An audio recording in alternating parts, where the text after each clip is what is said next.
Yeah, most sports talking heads make predictions, then hope you forget about how wrong they were. But not Mackey and Judd. Write this down. This is the big leagues, where we own our terrible predictions. Write that down. And keep track of each other's batting averages. It's Write That Down. Write it down. You like writing things down. With Mackey and Judd. With Judd on the air drums.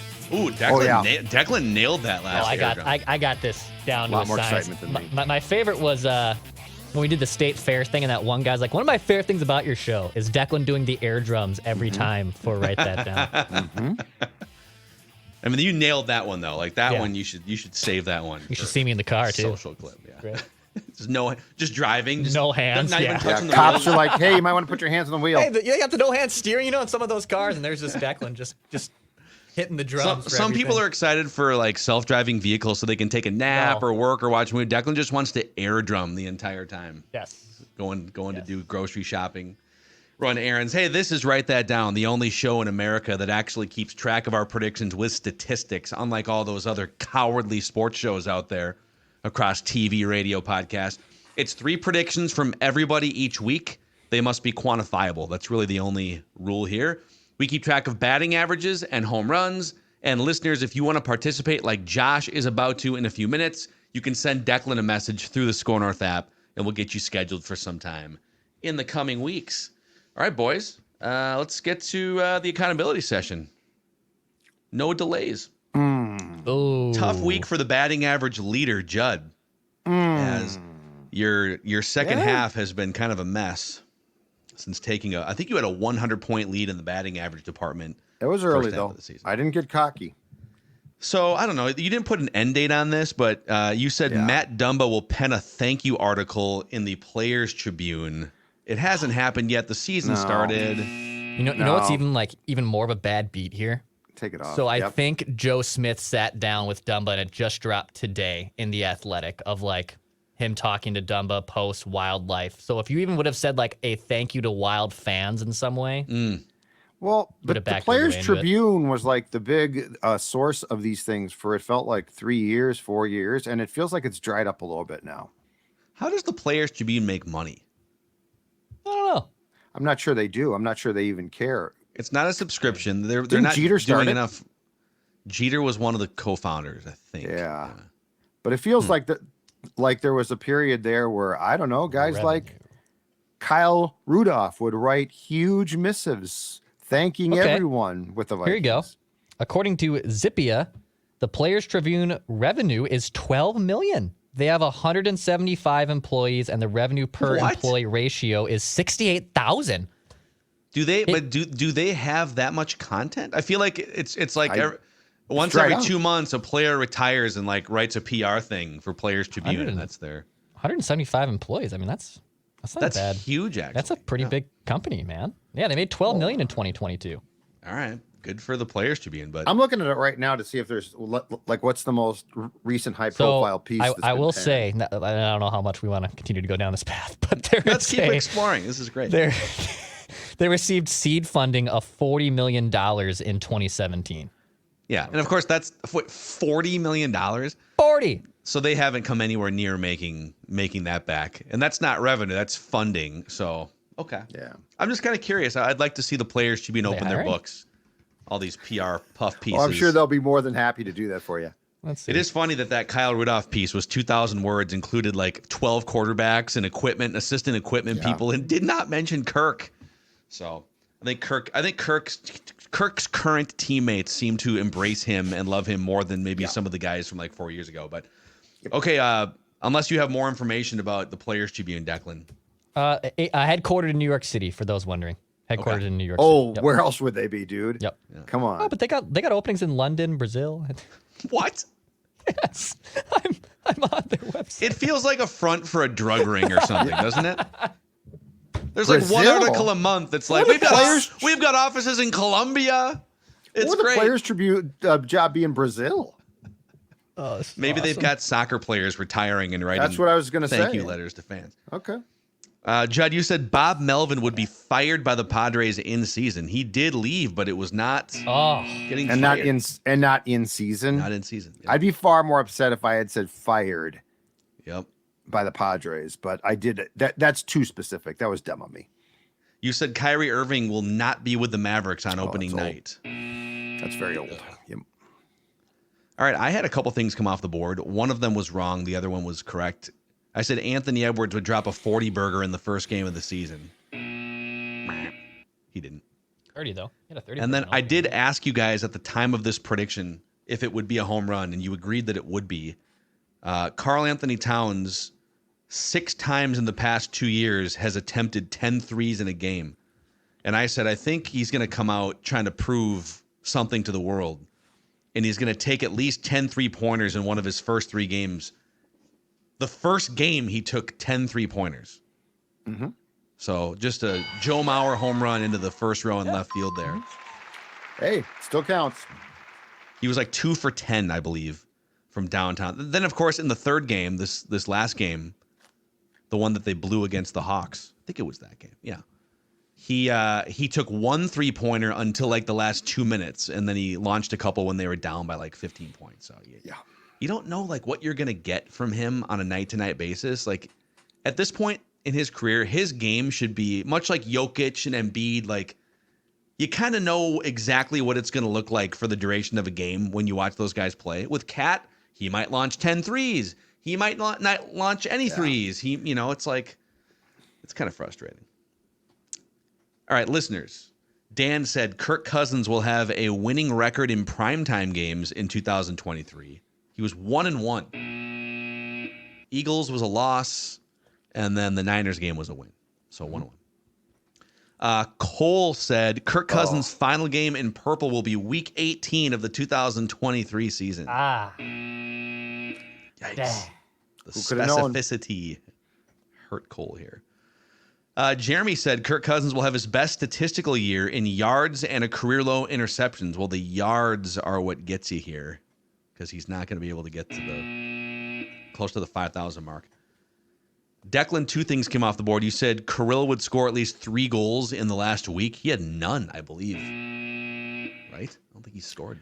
Yeah, he didn't have a point on the road trip and was a -4. Yeah, he has been he's not been Kirill so far this season. Not good. Not good. And then you said Rudy Gobert would drop a double-double, and the double-double would equal at least 25 against the Raptors. And he did. He had a nice little game against the Raptors. Gobert's been pretty good. Mm-hmm. The whole thing has looked kind of wonky at times. But with that on the season, Judd's batting .301. He's down to .301. This is like the year of the pitcher. We're gonna have to lower the mound. Look at this, man. Yeah, this is crazy. So Judd, you're at .301. Declan's at .278. Listeners are at 270. I'm up to 252 after being below 200 for the majority of the year. And because nobody wants this batting title, I might have to go take it. All right. And you're mashing too. I got 8 homers. You guys each have 6. The listeners have 5 home runs. All time, Declan with a 362 average, well above Judd's 325 and almost 100 points above my 266, listeners 263. Judd is the hit king with 292, and listeners have 47 home runs. I have 39. I'm 1 away from celebrating a 40th career home run here, and write that down. So there you have it. Those are the accountabilities. Let's get Josh in here for his 2nd appearance all time on Write That Down. Josh, what's up, dude? What's up, guys? Wow. That Michigan State stuff behind you there, man. That was a rough one on Saturday. I'm not talking about it. It's been a rough few years, actually, for you. It's been a rough many years. Yeah. So what is your background as a Minnesota sports fan? We've had you on before. Tell us again. Remind us. I've been a Minnesota sports fan my entire life. Like I always tell people, I've been a Vikings fan since 1961, even though I was born in 95. So yeah, I bleed Minnesota sports. So I was gonna say Josh looks great for being like 75 years old. Yeah. That's crazy. Yeah, he remembers the Bud Grant days. He hasn't gone gray yet. That's right. So Josh, we're gonna start with you. We'll go over to Judd, Declan, and then me. We'll make 3 trips around the room. So fire away, man. What is your first prediction? All right, my first one's going to be this upcoming Sunday. The Vikings quarterback, Jaren Hall, will throw for 2 touchdowns and 1 rushing touchdown. Okay. Wow. Can we say at least so that you get credit if he throws for like That's right. 8 touchdowns? Okay, at least. I want to help That's a home Josh out run. here. You know who Josh looks like, Declan? He looks like a WWE superstar. He's not LA Knight, is he? I was gonna say Seth Rollins. Some Rollins too. Yeah. I can see that. Right there. Like he looks like Seth Rollins. I can see. Whoa! I got the hair. I've got the hair for Oh, it. he's got the hair too. Oh, he's got the hair. Come on. Seth Rollins. Oh, how can you suppress that hair, man? Oh, there it is. There it is. Oh yeah, get that hair out. There's no rules on the show. That's amazing. Monday Night dude. Rollins on here. I love it. Let's go. Good hair. Let That's it good flow, hair. You should be man. proud of that. I'll man. marry Becky Lynch. I don't care. Yeah, there you go. Yeah. I agree. Oh man, can you rock the CrossFit circuit like Seth Rollins? God, no. No. Okay. It's kind of a train wreck. All right, Judd, over to you for your first prediction. All right. My first prediction will be about a subject that we talked about a lot on our Twins show, which is that of the Twins broadcast and Dick Bramer in particular. And I think there's a feeling now that he was pushed out the door. He didn't get his, last year to go around and wave. Well, the Twins are going to fix that. Dick Bramer will be named to the Twins Hall of Fame this winter. Okay. He'll be named. I don't This know what winter? This winter. So very specific. They'll announce. He'll be named immediately. He'll be inducted immediately because that will absolve them of the guilt that they're being chastised with. But here's the thing though, I don't know what players are next. So he's not subject to the vote? No. Because only players are subject to the vote. Media, like Carneal, Gordo, that whole list is a special committee that doesn't involve the media. Okay. That doesn't executives. Yes. Right. Dick Bramer's going into the Twins Hall of Fame this winter. Who would be the next player? I said who. Here, let's mute Seth Rollins for a second here. Who would be the next player to get in? Well, I was talking to Pat about that. I don't know. I don't know who's going to be the next player. They basically put in Morneau's in, Mauer's in. Yeah, the guys from the 2000s teams Cuddy's are all in.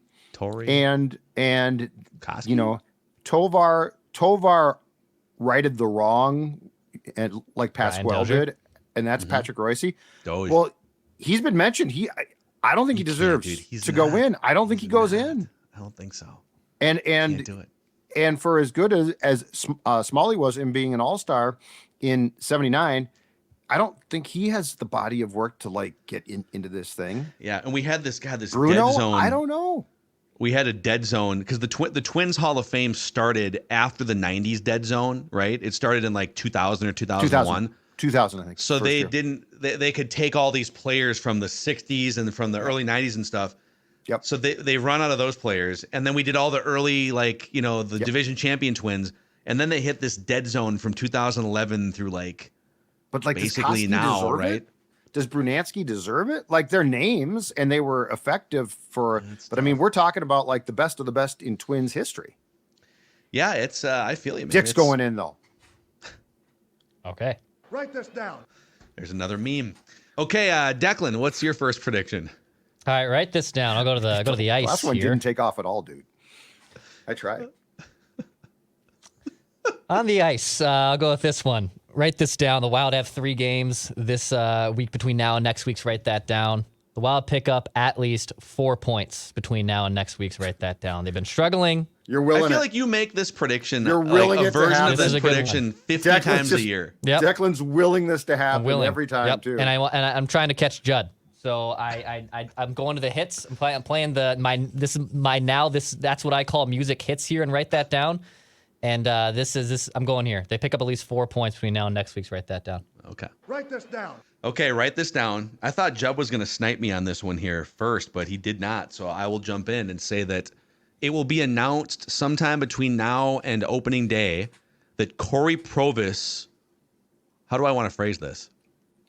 Corey Provis will be part of the Dick Bramer replacement play-by-play crew on Twins TV. Mm-hmm. Now, he could just be straight up named the replacement, or maybe they could go with like a combination of guys, which they've done before. They did that on the radio before Provis got hired. It was 1 year of like Robinson came in again, right? They had a few different guys, I'm pretty sure. Yeah, Bob Kurtz, Ted Robinson.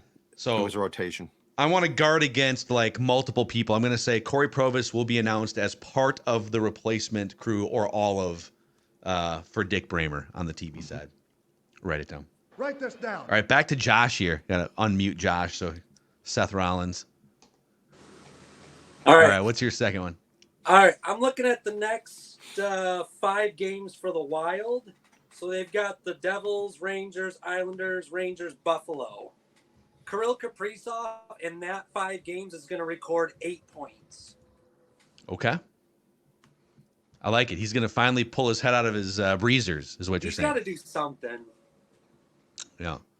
By the way, did you guys? God, what have you guys seen the Adam Johnson video? There's like major controversy now that I've seen the clip. Player might have been reckless at best. I've seen the clip up, like it happens and that's it. Like I don't want to see the results. I made the mistake of watching the whole thing, and I don't watch it. But don't watch it. Yeah. Nope. There's like hockey players coming out and saying basically like, there's no way that should ever happen. That there's no way you wouldn't be able to control your body in a way where that doesn't happen. Yeah. That's awful, a stone dude. I ain't gonna throw though. Like there's people accusing this poor guy. I mean, I don't know. Yeah, I don't either. But it's a major topic right now, and it's just a horrible situation. The only thing that can be considered progress to come from this is there's no reason for guys not to wear neck guards. Yeah. Gosh. Like that's the only thing that can come from this to me. That would be a step in the right direction, because that can happen. It's happened before. Yeah. Guys get cut in the, so neck guards, man. If you get cut in the neck, you don't know, just like this. So it's awful. All right. Write this down. Judd. All right. So the Wild, you know what? I'm going to go to the Wild well too. I'm going to go to the Wild well. The Wild has 2 home games tomorrow. The Devils are in town. And then on Saturday, the Rangers. Kirill Kaprizov will score at least 1 goal in those 2 games. Oh, okay. He's been, he's coming off 3 games, no points. So Kirill Kaprizov will get at least 1 goal in those 2 games. A lot of wishful Wild thinking here, I feel like. Write that down. I'm just I'm bunting to try to get a hit here. I like how the show has now devolved into like you guys have no regard for entertaining predictions for the audience. You're just making like, I got more. No, boring, wild statistical predictions. I got more coming up, but you know what? This is the year of the pitcher. This is the year of the pitcher, and damn it, I'm going to get on base. Nope, this is for me. I am not for. Nope, this is the reigning, defending, undisputed champion. I'm in this for me. That's all right. Here. What's your next bunt? Here it is. Write this down. No, this is not a bunt. This is just hopefully a solid knock. The Diamondbacks force a Game 7. Ooh. Diamondbacks force a Game 7. The roller coaster Diamondbacks, man. They get beat bad and then they come back. They've done it already like twice this postseason. They will force a Game 7 against the Rangers. Write it down. Record low ratings for the first 2 World Series games. It was like 2 of the 3 lowest rated World Series games of all time were games 1 and 2 of this year's World Series. And Game 1 was a gem. Game 1 was fantastic. That's the thing. Last night I barely had to watch. Nobody was saying that it wouldn't be a quality baseball series. There's like all these dumb straw man arguments I saw from baseball writers. Oh, this game, not entertaining at all. Nobody argued that it wouldn't be like close games or whatever. It was like it's not there's no storyline. They're not intriguing franchises. I don't know where you saw There's no tweets. Household names. Like I'm not sure what you're talking about. So I just saw some stuff. Declan, what's your second prediction? I just went. It's you. You're up. Oh, sorry. I'm up. My bad. Sorry. I'm going to fire it up. Okay, write this down. I'm going to go to the Wolves game tonight. Nice. The Denver Nuggets, right? Denver Nuggets are in town here. Yeah. Little playoff rematch. Write this down. Karl-Anthony Towns will pick up at least 2 personal fouls in the first quarter of this game against the Nuggets tonight. Hold on a second here. You just said that we weren't entertaining the listeners with our boring ass predictions. God. And you just predicted the guy that complains about everything and always gets fouls is going to get 2 fouls in the first quarter. That's correct. Yep. 100%. Yeah. Remove the plank from your own eye before you remove the speck of dirt from Declan and yours truly eye. Okay. Well, he's not guaranteed to pick up 2 fouls. Okay, Well, but if you guys are going to play the two batting games. average and bunting game, I don't want to fall I too just far like how behind here. So how you questioned us, how you were defending the viewers and listeners, and then you're like, yeah, screw it, I'll just jump on the bandwagon. Write that down. got to play the game. All right, back to Josh for your third and final prediction. All right, I thought about this one. I'm going. You want big? I'm going big. Let's go big. Come on. The Minnesota Twins are winning the World Series next year. Whoa! Whoa! Get the flag. Oh boy, hold on a second. I got the bucket hat. Here's the bucket hat. The bucket hat. The bucket hat. Here we go. It's waving. Oh, we believe. They got a taste Josh. of the playoffs. They got a taste of a playoff win. They're going for it. They're going for it. Wow, Josh. Love this, man. Hey, give us a little reckless speculation. What do you want to see? Do you want Sonny Gray back? Do you want a big trade? What are you thinking? Both, I guess. I Both? don't know. Okay. Find a way to, keep Sonny and then I don't know. And then trade for a stud. Get them all in here. Bring them all in here. Let's go. A stud. The visionary. Let's make it happen. The luminary.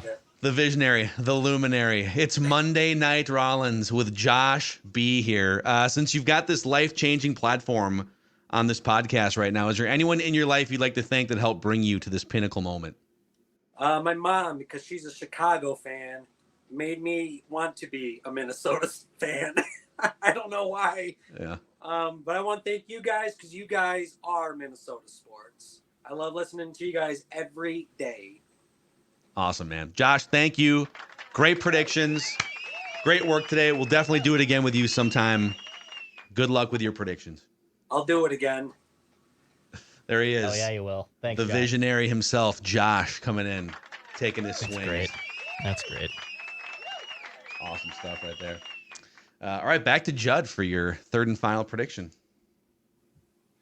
All right. After the excitement of that last prediction, which is going to be hard to top from Josh, our guy. Write this down. Got to think of the way to word this so I don't screw myself like I did with the Bob Melvin prediction. This will be Dean Evason's last season as Wild coach. Wow. Off the record, how hot is his seat right now? I don't think it's incredibly hot right now, but these slow starts and the playoff failures, and I think are going to catch up to him. Aren't they? They're on pace for like 80 points or something. Well, if you take, they're off to a because slow they start. played more There's games a lot than of the other guys, teams. and there's a lot of teams off to slow starts. But I think the thing here is, this league, they'll fire a coach at the drop of a hat. Oh, yeah. No one loves circling the wagons and recycling head coaches like the National Hockey League. No, you're right. You're right. And I think the guy in Edmonton's in trouble. I mean, hell, the guy in Toronto, Sheldon Keefe, might be on a hot seat quickly. And I don't think Dean's in jeopardy of being fired before Thanksgiving or something. But I do think that this is going to be it. We're recording this on a Wednesday afternoon, almost at 12 p.m. And Gary Bettman right now is on McAfee. I can't think of a worse just off-putting person to be on with Pat McAfee. You know what this is? Gary Bettman. This is the ESPN effect. They're putting a ton of people on his show who he would never have on his show. It is fun. That was part of the agreement, I'm sure, right? Hey, we've got commissioners. Right. We're gonna need you to have some fun with Gary Bettman for 12 minutes on a Wednesday. Yeah. Pat. You think Pat McAfee's ever watched a hockey game? Oh yeah, no, Is he a hockey fan? There was a big viral clip last week. He's kind of leaning into hockey more, and yes, he has watched hockey. Yes. Okay. It's tongue in cheek, but it's fun. Bettman still though, you're not wrong about that, Declan. Yeah. That's honestly guys like McAfee embracing hockey, and by the way, he's even wearing a Pittsburgh Penguins sleeveless jersey right now. That type of attitude, hockey needs more of that. Hockey is such a boys' club of if you don't understand how to get pucks deep, don't watch our sport type of stuff, and that's what drives me nuts about hockey. It's true though. It drives me if you don't nuts. understand the F1, F2, and F3, get out of my way. I'm no time for you. Calm down. No one cares Purity about of the my umbrella sport. on a And stay off the logo. Okay. Yeah. Stay off. Well, you know what? Fortunately, teams have now. They finally got smart. The logo is now on the locker room ceiling. A lot of teams have changed it, including the Wild. And the floor is just plain. Yes, it's just a carpet like it should be. Right. Stay off the logo. Yeah, that was. Calm down. Write it down. You like That's writing one of the things stupidest down? things of all time. You get to the Western Conference Finals, and I'll stay off the logo. You know what? Okay? You put. That. I don't care if you are the Lombardi Packers. If you put your logo on the damn carpet, I'm stepping on it. Yeah. I'm going to wipe my feet and stare you in the face, too. That's right. Come on, Vince. All right, we're back to, I think, Declan here for a third prediction. Okay. Last one. All right. Our guy Josh teased like the Seth Rollins thing, so let's make a crown jewel prediction. We got crown jewel this weekend, Judd. It's in Saudi Arabia, correct? I think that's where crown. Yeah, that's where it is. Crown jewel is, and it's on set because of the time change. I think it's airing like at 1:00 Eastern or Central in the States because of the time shift. But write it down. LA Knight will beat Roman Reigns at Crown Jewel. LA Knight will beat Roman Reigns at Crown Jewel. I think so. And keep in mind, I am backdooring a little bit here because he could win by DQ. I'm saying he'll beat Roman Reigns. Oh, okay. Then I'm going to go on the record and make something clear. Write this down. Okay. Roman Reigns will still be the champion. You guys want to bunt? I'm going to bunt here too. Roman Reigns has been champion for over 3 years. I didn't bunt. I fired a coach. Roman Reigns will be. I just fired a coach. Not really. He could move on to a different team, unless is he under contract? He's under contract, I guess. It's still a significant thing. I mean, I was coming out. That's fine. No, it's fine. It's fine. Yeah. Roman Reigns will still be the champion coming out of Crown Jewel. Yeah. Okay. I could see your scenario there. Some sort of like weird account out or something, interference, some weird crap. DQ, but man, LA Knight's is super over right now. Also, there's no teases. This is where I love like wrestling community getting like super in the weeds. There's no teases of Roman Reigns on any poster for Survivor Series right now. Yeah, not till Royal Rumble, Judd. Yeah. That's in January, the end of January. I want to know when it's coming here. Because you guys said you take me. I've been looking forward to it, and it's still. Oh, I'm not taking. Well, hold on. So, you talking about WrestleMania? Yeah. Oh, that's different than the like Royal for like a Rumble. Monday night. You're right. Well, no, like if we get the Royal Rumble, that's the second biggest pay-per-view. Okay. Or SummerSlam might be. When's They're WrestleMania I think coming? Rumble's the second. I think they usually announce that like around the Rumble time. Yeah, like year plus out. Typically, like around the Rumble, they'll announce, I believe, the next host city. I think that's usually right. And we are rumored to be one of the finalists for 2025. It's in Philly this year. Okay. Because didn't we see tweets like a year ago that we were going to get it finally? Yeah. That's not the one where Bagley went on Vikings.com and talked about that's it. like 6 years ago. And Vince got all pissed off. I'm talking about this one. And I think there's a press box or a press area too. Like we could get you a credential and you could be like journalist guy out doing there. video? You could asking hard-hitting questions. Be great. You could do like post-match selfie videos presented by Quick Trip and whatever. If it does come WrestleMania Judd here. Yeah, it's a 2-night spectacle now, Joe, which is smart. It used to be like a 7-hour thing, and it was just like, no one can pay attention to this. That wouldn't work. So now it's 2 nights. So if it does happen, I would go as a member of the esteemed press for 1 night, and the second night I'm buying a ticket as a fan, enjoying that. As I don't care where I am, I will be there as a fan, going absolutely nuts. That's totally fine. I'm with Dex on that. I think it'd be great. They should do 2-night spectacles for other sports too. Like, wouldn't it be great if the Super Bowl? We're gonna play the first half on Saturday. And then we're going to take a full day. You can break down the film. You can make adjustments. Then we're going to play the second half on Sunday. And we're going to have like new musical artists and everything. That's what I was going to say. When's the halftime show? 2 different halftime shows. You're going to have one post game, after the first one, and then a pregame halftime show for the second night. Don't tempt them. Goodell might hear this and be like, that's a great idea. Oh, man. All right. That's a wrap here on our predictions. Our witty wrestling banter that we know you guys love. We should make Judd go through and explain historical wrestling events again like we did 3 years ago. Yeah, I love that. That was fun. That was fun. So appreciate you guys hanging out with us here. If you missed anything through the Vikings crazy news cycle, there's a ton of Purple Daily episodes to catch up on from Monday, Tuesday, and now predictions on Wednesday. So check those out, and we'll see you guys for a scoop session tomorrow on Reckless Speculation Thursday.